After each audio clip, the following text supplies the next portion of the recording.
जय श्री कृष्णा, राधे राधे। आज मैं आपको सुनाऊंगी तुलसी पूजन की कथा। एकादशी के दिन व्रत रखने वाले सभी व्रती द्वादशी के दिन तुलसी पूजन करके और तुलसी की कथा सुनकर व्रत का पारण करते हैं। जिस भी विष्णु भगत ने एकादशी का व्रत रखा है उन भक्तों के लिए प्रस्तुत है तुलसी माता की कथा। एकादशी का व्रत रखने वालों को द्वादशी के दिन व्रत का पारण करने से पहले तुलसी माता की कथा अवश्य सुननी चाहिए, जिसे हमें भगवान विष्णु की कृपा प्राप्त होती है और हमारा व्रत भली भांति पूरा होता है। आप सभी के मंगल जीवन की कामना करते हुए शुरू करते हैं तुलसी पूजन की कथा। बोलो तुलसी माता की जय हो, बोलो विष्णु भगवान की जय हो। एक समय की बात है, गांव में सारी महिलाएं तुलसी माँ को जल सींचने जाया करती थी। जब सारी महिलाएं तुलसी को सींच कर घर आ जाती तो एक बुढ़िया माई तुलसी माँ को जल सींच कर कहती कि हे तुलसी माता, सबकी दाता, मैं बिड़लो सींचूं तेरो, तू कर निधार मेरो। तुलसी माता अड़ुआ दे, लडुआ दे, पीताम्बर की धोती दे, मीठे मीठे ग्रास दे, बैकुंठ का वास दे, चटक की चाल दे, पटक की मोत दे, चंदन का काट दे, झालर की झनकार दे, साईं का राज दे, दाल भात जीवन दे, एकादशी का दिन दे और कृष्ण जी का कांधा दे। जब तुलसी मैया इतनी सारी बात सुनती तो सोच में पड़ जाती। सोचती कि यह पूरी श्रद्धा से मेरी पूजा करती है, परंतु मैं इसकी मनोकामना को कैसे पूर्ण करूंगी। यह सोचते सोचते तुलसी मैया बिल्कुल सूखने लगी। तो इस तरह तुलसी मैया को सूखते हुए देखकर एक दिन भगवान श्री कृष्ण से पूछा कि ऐसी क्या बात है कि तुम सूखती ही जा रही हो। तो तुलसी माँ ने बताया कि रोजाना एक बुढ़िया मेरे पास आती है, जल सींचकर पूरी श्रद्धा से इतनी बात मुझे कह जाती है, इस बुढ़िया को मैं सब कुछ दे सकती हूँ, पर आपका कंधा कहाँ से दूंगी। तो यह सुनकर भगवान श्री कृष्ण बोले कि तुम चिंता मत करो, बुढ़िया माई को आशीर्वाद दो, बाकी मैं संभाल लूंगा। तो तुलसी माँ ने वैसा ही किया। तो वह बुढ़िया रोजाना जल सींचने आती और रोजाना वही कर्म दोहराती तो तुलसी माता उसे आशीर्वाद दे देती। कुछ महीनों बीतने के बाद वो बुढ़िया माई तो मर गई। जैसे ही उसके घर वाले उसे उठाने लगे तो वो इतनी भारी हो गई कि किसी से भी उठाई नहीं जा रही थी। तो कोई कहने लगा कि पाप गांठ की माला फेरती थी, जिसकी वजह से इतनी भारी हो गई। कोई कहता था कि इतने पुण्य धर्म करती थी, फिर भी इतनी ना जाने भारी कैसे हो गई। पर समझ में किसी के कुछ भी नहीं आ रहा था। तभी भगवान श्री कृष्ण एक ब्राह्मण का भेष बनाकर वहां आते हैं और पूछते हैं कि तुम लोग यहाँ पर इकट्ठे क्यों हुए हो। तो सारे लोग कहते हैं कि ये बात है, एक बुढ़िया है बिल्कुल मरियल सी, जो आज इतनी भारी हो गई है कि किसी से भी उठाई नहीं जा रही। तो ब्राह्मण का भेष धारे भगवान श्री कृष्ण बोले कि मैं हाथ लगाकर देखता हूँ, शायद मुझसे उठाई जा सके। तो सारे हंसने लगे कि इतने सारे लोग लगे हैं, फिर भी बुढ़िया इतनी भारी है, तुम एक कैसे उठा लोगे। तो किसी बड़े बुजुर्ग ने कहा कि देखने में क्या जाता है। कहा कि ठीक है, तुम जाओ देखो। तो जैसे ही श्री कृष्ण भगवान बुढ़िया के पास गए तो बुढ़िया के कान में कुछ कहने लगे, कुछ इस तरह से कि माई तू बिड़ला सिंचा मेरा, मैं करूंगा निधार तेरा। बुढ़िया माई अड़ुआ ले, लडुआ ले, पीताम्बर की धोती ले, मीठा मीठा भात ले, बैकुंठ का वास ले, चटक की चाल ले, पटक की मोत ले, चंदन का काठ ले, झालर की झनकार ले, साईं का राज ले, दाल भात का भोजन ले और श्री कृष्ण का कांधा ले।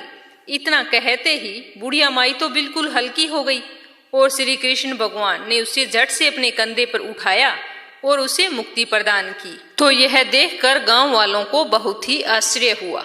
हे तुलसी मैया, जैसा आपने उस बुढ़िया को दिया वैसा सबको देना।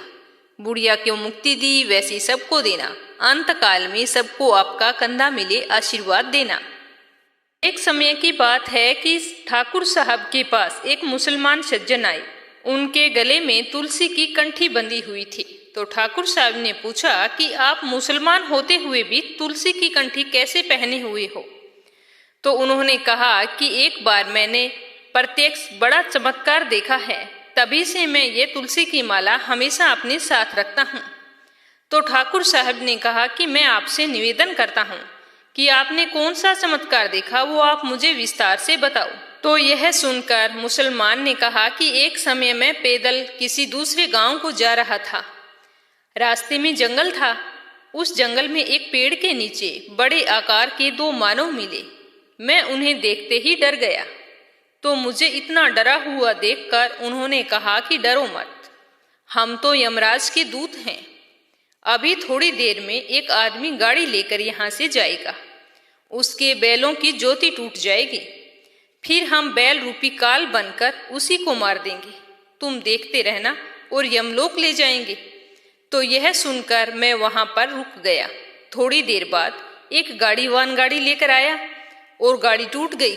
जैसे ही गाड़ीवान ठीक करने के लिए गाड़ी से नीचे उतरा, उसी समय बैल ने उसके पेट में इतने जोर का सींग मारा कि वह पेड़ों के झुरमुट में जा गिरा और उसके प्राण पखेरु उड़ गए। गाड़ीवान के मरते ही यम के दूत उसे ले जाने के बजाय निराश होकर मुझसे बोले कि हमें तो खाली हाथ जाना पड़ रहा है, इस पर हमारा कोई अधिकार नहीं रहा। तो मैंने कहा कि जब इस पर आपका अधिकार ही नहीं था तो आपने इसे मारा क्यों? तो वो बोले कि इसे अब भगवान के दूत लेकर जाएंगे जो आपको नजर नहीं आएंगे। तो मैंने यमदूतों से कारण पूछा कि आप मुझे पूरा कारण तो बताओ, मेरी समझ में कुछ नहीं आया। तब वो बोले कि जिस झुरमुट में वो जाकर गिरा है वहां पर तुलसी के पौधे हैं, जिससे इसका शरीर स्पर्श हो गया है। इसे यमलोक ले जाने का अधिकार नहीं रहा, इसीलिए हम खाली हाथ जा रहे हैं। तो जब मैंने स्वयं तुलसी जी का इतना बड़ा चमत्कार सुना, तभी से मैं तुलसी की माला पहनता हूँ। मैं तो कहता हूँ कि सभी वैष्णव भक्तों को तुलसी की माला अवश्य धारण करनी चाहिए। जब केवल तुलसी जी का स्पर्श करने से ही उस व्यक्ति को यमराज के दूतों ने हाथ तक नहीं लगाया और ठाकुर जी के सेवक उसे लेने आए, तो अगर हम सभी तुलसी जी की माला धारण करेंगे तो ठाकुर जी ना जाने कितनी कृपा हम पर करेंगे। तुलसी के बीजों की माला के बहुत ही फायदे होते हैं। तुलसी की माला में विद्युत शक्ति होती है। इस माला को पहनने से यश, कीर्ति और सौभाग्य की प्राप्ति होती है। शालिग्राम पुराण में कहा गया है कि तुलसी की माला भोजन करते समय शरीर पर होने से अनेक यज्ञों का पुण्य फल हमें प्राप्त होता है। जो कोई व्यक्ति तुलसी की माला पहनकर नहाता है, उसे सारी नदियों में नहाने का पुण्य फल मिलता है। तुलसी की माला पहनने से कोई भी रोग दुख हमारे नजदीक नहीं आता। अब अपने सुनेंगे तुलसी जी की दूसरी कहानी। एक बार भगवान शिव ने अपने तेज को समुद्र में फेंक दिया था। उससे एक महातेजस्वी बालक ने जन्म लिया।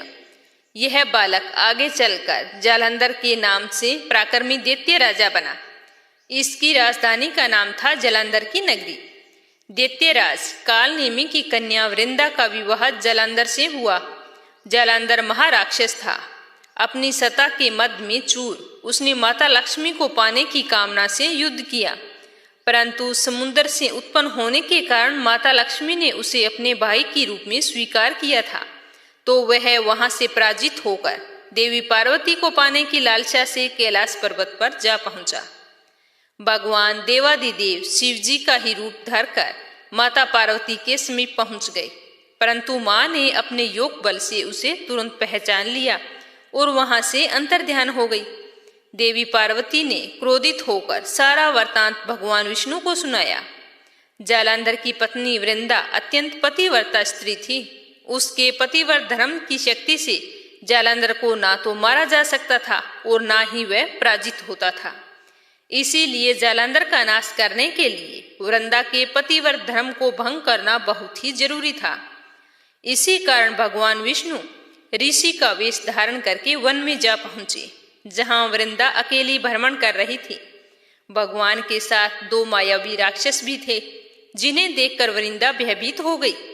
तो ऋषि ने वृंदा के सामने पल भर में दोनों को भस्म कर दिया। उनकी शक्ति देख वृंदा ने कैलाश पर्वत पर महादेव के साथ युद्ध कर रहे अपने पति जालंधर के बारे में पूछा। तो ऋषि ने अपने माया जाल से 2 वानर प्रकट किए। तो एक वानर के हाथ में जालंधर का सिर था, दूसरे के हाथ में धड़ थी। तो अपने पति की यह दशा देखकर वृंदा मूर्छित होकर वहां गिर पड़ी।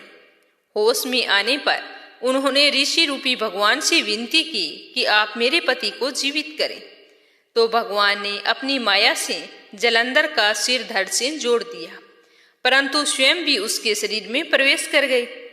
वृंदा को इस बात का बिल्कुल भी आभास नहीं हुआ। कि उसके साथ छल किया गया है। जलांधर बने भगवान के साथ वृंदा पतिव्रता का व्यवहार करने लगी, जिससे उसका सतीत्व भंग हो गया। ऐसा होते ही वृंदा का पति जलांधर युद्ध में मारा गया। इस सारी लीला का जब वृंदा को पता चला तो उसने क्रोधित होकर भगवान विष्णु को हृदयहीन शिला होने का श्राप दे दिया। अपने भक्त के श्राप को भगवान विष्णु ने स्वीकार किया और शालिग्राम पत्थर बन गए। सृष्टि के पालनकर्ता के पत्थर बन जाने पर पूरे ब्रह्मांड में असंतुलन की स्थिति हो गई। यह सब देखकर सारे देवी देवताओं ने वृंदा से प्रार्थना की कि भगवान विष्णु को श्राप से मुक्त करो। तो वृंदा ने भगवान विष्णु को तो श्राप से मुक्त कर दिया, परंतु स्वयं आत्मदाह कर लिया। कहा जाता है कि जहां वृंदा भस्म हुई थी वहां पर तुलसी का पौधा उगा था। भगवान विष्णु ने वृंदा से कहा था कि हे वृंदा, तुम अपने सतीत्व के कारण मुझे लक्ष्मी से भी अधिक प्रिय हो गई हो। अब तुम तुलसी के रूप में सदा मेरे साथ रहोगी। तभी से तुलसी जी की पूजा होने लगी और हर साल कार्तिक के महीने देवउठनी एकादशी के दिन तुलसी का विवाह भी विष्णु भगवान के शालिग्राम स्वरूप के साथ किया जाने लगा। कहा जाता है कि जो भी व्यक्ति 3 साल तक पूरी श्रद्धा से और सच्चे मन से तुलसी माता की 3 साल तक पूजा करता है और जल सींचता है, उसके बाद में देवउठनी एकादशी के दिन भगवान विष्णु के शालिग्राम स्वरूप के साथ तुलसी माता का विवाह करता है, उसे इस लोक और परलोक में यश की प्राप्ति होती है। कहते हैं कि जिस घर में तुलसी का पौधा होता है वहां यम के दूत असमय कभी भी नहीं जा सकते। मृत्यु के समय जिसके प्राण मंजरी रहित तुलसी और गंगा जल मुख में रखकर निकल जाते हैं, वह सब पापों से मुक्त होकर वैकुंठ धाम को प्राप्त होता है। जो मनुष्य तुलसी व आंवलों की छाया में अपने पितरों का श्राद्ध करता है, उसके पितर मोक्ष को प्राप्त हो जाते हैं। अब अपने सुनेंगे भगवान श्री हरि विष्णु के 8वें अवतार भगवान श्री कृष्ण की कथा। पौराणिक कथा के अनुसार एक समय की बात है, किसी नगर में एक राजा ने एक मंदिर बनवाया जिसमें श्री कृष्ण जी की एक मूर्ति भी रखवाई। लेकिन राजा ने कभी भी उस मूर्ति की पूजा पाठ नहीं की। पूजा करने के लिए मंदिर में एक पुजारी को रखा गया। वह पुजारी नियमित रूप से कान्हा जी की पूजा करता, रोजाना नहलाता, बड़ी ही श्रद्धा भाव से उनकी पूजा अर्चना करता। राजा अपने दास के हाथों रोजाना एक फूलों की माला बेच देता और फिर जब खुद दर्शन करने के लिए आता तो पुजारी जी उस माला को कान्हा जी के गले से उतारकर राजा को पहना देता। ऐसा करते करते बहुत साल बीत गए थे। पुजारी वृद्ध हो चला था। एक दिन की बात है कि राजा ने अपने सेवक के हाथों माला तो पहुंचा दी और साथ में ये भी कहला दिया कि वहां पर जाकर पुजारी जी को बोल देना कि आज मैं मंदिर नहीं आ पाऊंगा, पुजारी जी मेरा इंतजार ना करें। तो सेवक वहां पर आया और माला देकर पुजारी जी से जैसे राजा ने कहा था वो सब कुछ कहकर वापस चला गया। तो पुजारी जी ने तो हमेशा की तरह कन्हैया जी की पूजा की और फिर उसे वो माला पहना दी। लेकिन जब शाम हुई तो पुजारी जी सोचने लगे कि आज इस माला को उतार कर क्या किया जाए, ये माला किसे पहनाऊं। सोचते सोचते पुजारी जी ने सोचा कि क्यों न आज ये माला मैं स्वयं पहन लूं। वैसे भी मेरी उम्र हो चली है, पता नहीं कब जीवन का अंत हो जाए। इतना सोचकर पुजारी जी ने माला उतारकर अपने गले में डाल ली। पुजारी जी ने जैसे ही वो माला अपने गले में डाली तो उसे बहुत ही अच्छा महसूस हुआ। वो तो बहुत ही खुश हो गई, उनका रोम रोम खिल उठा। लेकिन इतने में ही सेवक आ गया और उसने बताया कि राजा की सवारी मंदिर में पहुंचने वाली है। राजा की बात सुनकर पुजारी जी तो बहुत ही डर गया। उसकी सारी खुशी एक पल में गायब हो गई। उसने सोचा कि अगर राजा ने उसे देख लिया तो आज वो मुझे मरवा ही डालेंगे। तो उसने आनन फानन में माला वापस उतार कर कन्हैया जी को पहना दी। थोड़ी देर में राजा अंदर आए तो पुजारी जी ने हमेशा की तरह कान्हा जी के गले से माला उतारकर राजा को पहना दी। लेकिन राजा का ध्यान अचानक से उस माला पर चिपके एक सफेद बाल की ओर गया। तो बस फिर क्या था, राजा क्रोधित हो उठे और गुस्से में पुजारी से कहा कि ये माला पर सफेद बाल कहाँ से आया। तब राजा की बात सुनकर पुजारी तो डर गया और डर के मारे अचानक से बोल पड़ा कि ये तो कन्हैया जी का बाल है। तो ये सुनकर तो राजा और भी क्रोधित हो गए, क्योंकि कान्हा तो भगवान है और उनके बाल सफेद कैसे हो सकते हैं। तो राजा ने गुस्से में कहा कि मैं कान्हा जी के बाल देखना चाहता हूँ, इनका तुरंत मुकुट उतारा जाए। तो राजा की बात सुनकर पुजारी जी ने कहा कि ये तो श्रृंगार के वक्त ही उतारा जाता है, इससे पहले कान्हा जी का मुकुट नहीं उतारा जाता। तो पुजारी की बात सुनकर राजा ने कहा कि ठीक है, कल श्रृंगार के समय मैं खुद आऊंगा और देखूंगा कि कान्हा जी के बाल सफेद हैं या नहीं, या तुम झूठ बोल रहे हो। अगर तुम झूठे निकले तो तुम्हें फांसी की सजा दी जाएगी। यह कहकर राजा वहां से चले गए। पुजारी जी का तो बुरा हाल हो गया। वो सोचने लगे कि अब किया जाए तो क्या किया जाए, अब तो मेरा मरना तय है। काश मैं वो माला अपने गले में ना डालता तो आज मेरे लिए इतनी बड़ी मुसीबत ना आती। यह सोचते सोचते वह रोने लगा। भगवान की शरण में पहुंचा और उनसे कहा कि हे केशव, मुझसे झूठ बोलने का अपराध तो हो गया है, लेकिन हो सके तो मुझे क्षमा कर देना। मुझे एक बार राजा की सजा से बचवा दो। मैंने पूरी उम्र आपकी सेवा की है, मैं इसके अलावा आपसे कुछ भी नहीं मांगता हूँ। हे माधव, आपकी सेवा करते करते मैं वृद्ध हो चुका हूँ, अब आप मुझे माफ करो, मैं फिर ऐसी गलती कभी नहीं करूँगा। इस तरह विलाप करते करते ना जाने पुजारी जी की कब आंख लग गई, और जब उसकी आंख खुली तो सुबह हो चुकी थी। और सुबह होते ही राजा तो वहां पर पहुंच गए और कहने लगे कि आज कान्हा जी का श्रृंगार मैं स्वयं करूंगा। ऐसा कहकर राजा कान्हा जी के पास चले गए। तो श्रृंगार करने के लिए जैसे ही राजा ने कान्हा जी का मुकुट उतारा तो देखा कि श्री कृष्ण जी के तो सारे बाल सफेद हैं, लेकिन फिर भी राजा को यकीन नहीं हुआ। उसने सोचा कि शायद पुजारी जी ने फांसी के डर से बालों को रंग दिया है। तो राजा कान्हा जी के बालों को इधर उधर घुमा घुमा कर देखने लगे, कहीं पर भी काला बाल दिखाई नहीं दिया। आखिर राजा ने सोचा कि क्यों न कन्हैया जी का एक बाल तोड़कर देख लिया जाए, इसे पता चल जाएगा कि सचमुच में सफेद हैं या पुजारी की कोई चालाकी है। तो यह सोच राजा ने कान्हा जी का एक बाल तोड़ लिया, लेकिन ये क्या, जैसे ही बाल टूटा कन्हैया जी के सिर से खून की धारा बहने लगी। जब राजा ने ये देखा तो देखता ही गया कि ये क्या, भगवान के सिर से खून आ रहा है। तो तुरंत राजा भगवान के चरणों में गिरकर माफी मांगने लगे और कहने लगे कि मुझसे गलती हो गई, जो मैंने पुजारी पर शक किया। तभी श्री कृष्ण जी की मूर्ति से आवाज आई कि हे राजन, तुमने मुझे केवल मूर्ति मात्र ही समझा है, इसीलिए आज से मैं तुम्हारे लिए केवल मूर्ति मात्र ही रहूंगा। लेकिन पुजारी ने सच्चे मन और पूरी श्रद्धा से मेरी भक्ति की है, इसीलिए उसकी अनन्य भक्ति को देखकर मुझे अपने बाल सफेद करने पड़े। इसीलिए जो कोई व्यक्ति मेरी पूजा पाठ करे, मेरी भक्ति करे, तो शक या संदेह न करे। सच्ची श्रद्धा से जो भी व्यक्ति मेरी पूजा करेगा तो मैं अपने भक्त की लाज को कभी भी जाने नहीं दूंगा। मुसीबत आने पर हर समय उसके साथ तैयार खड़ा रहूंगा। इतना कहकर कृष्ण कन्हैया तो चुप हो गए। राजा को अपने किए पर बहुत ही पछतावा हो रहा था। तो राजा ने तुरंत पुजारी को बुलाकर उनसे हाथ जोड़कर क्षमा मांगी और कहा कि पुजारी जी, मैंने आपकी सच्ची श्रद्धा पर शक किया है, इसीलिए आप मुझे क्षमा कर दें। तो राजा की बात सुनकर पुजारी बोला कि हे राजन, आप ये क्या कर रहे हैं? मेरे लिए तो आप भी भगवान के समान हैं। मुझसे माफी मांगना आपको शोभा नहीं देता। हे राजन, मैंने आपसे बहुत बड़ा झूठ बोला है। मैंने ये बात छुपा ली कि उस माला में जो सफेद बाल था वो कृष्ण कन्हैया का था।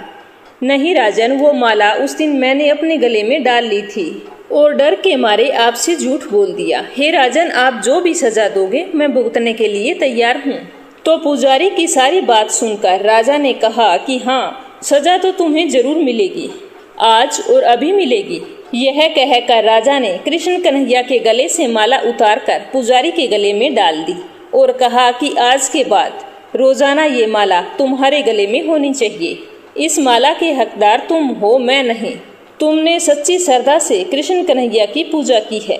आज मेरी आंखें खुल गई है कि भगवान धन के भूखे नहीं हैं, श्रद्धा और प्रेम के भूखे हैं।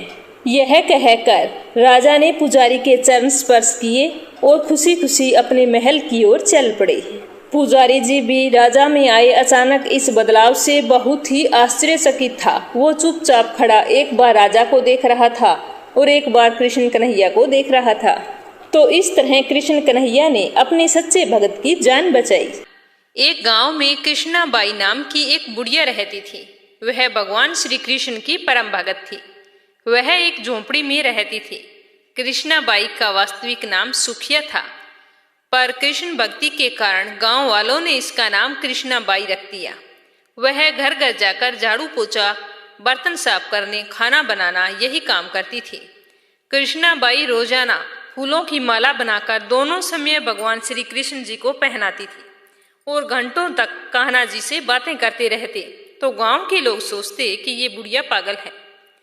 एक रात श्री कृष्ण जी ने अपनी भक्त कृष्णाबाई से कहा कि कल बहुत बड़ा भूचाल आने वाला है, तुम यह गांव छोड़कर दूसरे गांव चली जाओ। अब क्या था, मालिक का आदेश था। कृष्णाबाई ने अपना सामान जल्दी जल्दी इकट्ठा किया। गांव वालों ने पूछा कि तुम सामान इकट्ठा करके कहाँ जा रही हो, हमारे घरों का काम कौन करेगा।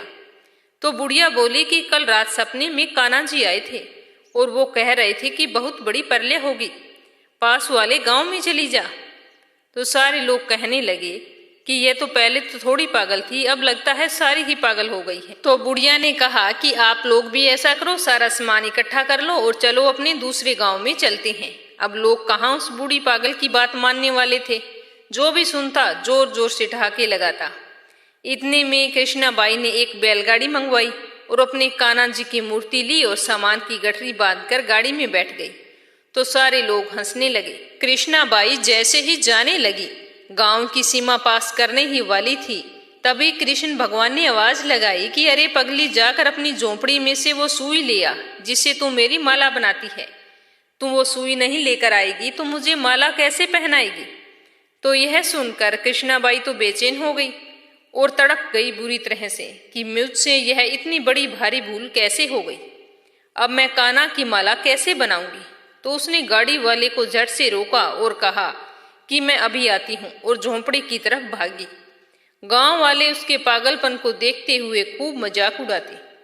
कृष्णाबाई ने झोंपड़ी के घास फूस तिनकों में फंसी हुई सुई को निकाला और फिर पागलों की तरह दौड़ती हुई गाड़ी के पास आई। गाड़ी वाले ने कहा कि माई, तू इतना परेशान क्यों हो रही है, कुछ नहीं होने वाला। तो कृष्णाबाई ने कहा अच्छा चल, अपने गांव की सीमा पार कर। गांव वाले ने वैसा ही किया, पर लेकिन क्या, जैसे ही बुढ़िया की गाड़ी सीमा पार हुई तो पूरा गांव ही धरती में समा गया, सब कुछ जलमग्न हो गया। गाड़ी वाला भी अटूट कृष्ण भगत था। येन केन प्राक्रेण, भगवान ने उनकी भी रक्षा की। इस तरह से जो भी मनुष्य भगवान श्री कृष्ण और तुलसी मैया की पूजा करता है, उसकी सारी। लपसी और तपसी की कहानी। एक लपसी था, एक तपसी था। तपसी हमेशा भगवान की तपस्या करता था, लेकिन उसे चोरी करने की आदत थी। लपसी हमेशा सवा सेर की लापसी बनाता और पहले भगवान को भोग लगाता, उसके बाद में स्वयं भोजन करता। दोनों भाइयों का यही नियम था। तो एक दिन कोई बात को लेकर दोनों में कहासुनी हो गई। तो तपसी बोला कि मैं रोजाना भगवान की तपस्या करता हूँ, इसीलिए मैं बड़ा हूँ।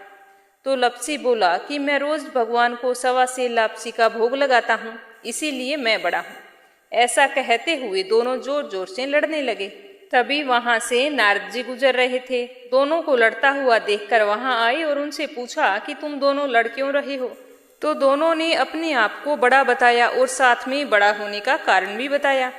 तो नारद जी बोले कि मैं तुम्हारा फैसला कर दूंगा, कल आऊंगा, बता दूंगा भी कौन बड़ा है। दूसरे दिन लपसी और तपसी नहाकर अपनी रोज की भक्ति करने आए। तो नारद जी ने छुपकर 1.25 करोड़ की एक एक अंगूठी उन दोनों के आगे रख दी। जैसे ही भक्ति करते हुए तपसी की नजर उस अंगूठी पर पड़ी तो उसने चुपचाप से उठाई और अपने पैर के नीचे दबा ली। लपसी की नजर अंगूठी पर पड़ी, लेकिन उसने ध्यान नहीं दिया। उसने पहले भगवान को भोग लगाया और फिर स्वयं भोजन करने के लिए बैठ गया। थोड़ी देर बाद नारद जी सामने आए तो दोनों ने पूछा कि अब बताओ हम में से कौन बड़ा है। तो नारद जी ने तपसी से खड़ा होने के लिए कहा। तो वो खड़ा हुआ तो उसके पैर के नीचे दबी हुई अंगूठी दिखाई दी। तो नारद जी ने तपसी से कहा, तपस्या तो तुम करते हो, इतनी तपस्या करने के बाद भी तुम्हारी चोरी करने की आदत नहीं गई। ये अंगूठी मैंने ही तुम दोनों के आगे रखी थी। मैं ये देखना चाहता था कि तुम दोनों में से किन के मन में लालच है। तो तूने तो अंगूठी दिखाई पड़ते ही झट से अपने पैर के नीचे दबा ली। लेकिन लपसी का ध्यान अंगूठी पर जाने के बाद भी लपसी ने अंगूठी को ना ही उठाया और ना ही ध्यान किया। उसने सिर्फ अपने भगवान जी में ही ध्यान रखा, उन्हें भोग लगाया और बाद में स्वयं भोजन करने लगा। इसीलिए लपसी बड़ा है और तुम्हें तुम्हारी तपस्या का कोई भी फल नहीं मिलने वाला। जितनी चाहे मर्जी तुम तपस्या कर लो, तुम्हें इसका कोई भी फल नहीं मिलेगा। तो तपसी को यह सुनकर बहुत ही दुख हुआ और वह शर्मिंदा होकर नारद जी से माफी मांगने लगा और कहने लगा कि आज तक की मेरी गलती माफ करो और मुझे बताओ कि मुझे मेरी तपस्या का फल कैसे मिलेगा। आज के बाद कभी भी मैं चोरी नहीं करूंगा। तो नारद जी ने कहा कि यदि कोई गाय और कुत्ते की रोटी नहीं बनाएगा तो उसका फल तुझे मिलेगा। यदि कोई आदमी ब्राह्मण को भोजन करवाकर उसे दक्षिणा नहीं देगा तो उसका फल भी तुझे ही मिलेगा। अगर किसी को सूट तीवल साड़ी अगर हम देते हैं, उसके ऊपर अगर भेंट स्वरूप कुछ रुपए नहीं देंगे तो उसका फल भी तुझे ही मिलेगा। अगर कोई व्यक्ति दिए से दिया जलाएगा तो उसका फल भी तुझे ही मिलेगा। अगर कोई औरत आंगन लीपकर चौका नहीं लीपेगी तो उसका फल भी तुझे ही मिलेगा। यदि कोई व्रत कथा में सारी कहानी सुन ले लेकिन तुम्हारी कहानी ना सुने तो उसका फल भी तुझे ही मिलेगा। उसी दिन से हर व्रत कथा और कहानी के साथ लपसी तपसी की कहानी कही और सुनी जाती है। हे विष्णु भगवान, हे कृष्ण कन्हैया, कहानी कहने में या सुनने में कोई गलती हो गई हो तो क्षमा करना। तो ये थी द्वादशी के दिन तुलसी पूजन में सुनी जाने वाली तुलसी माता की कहानी।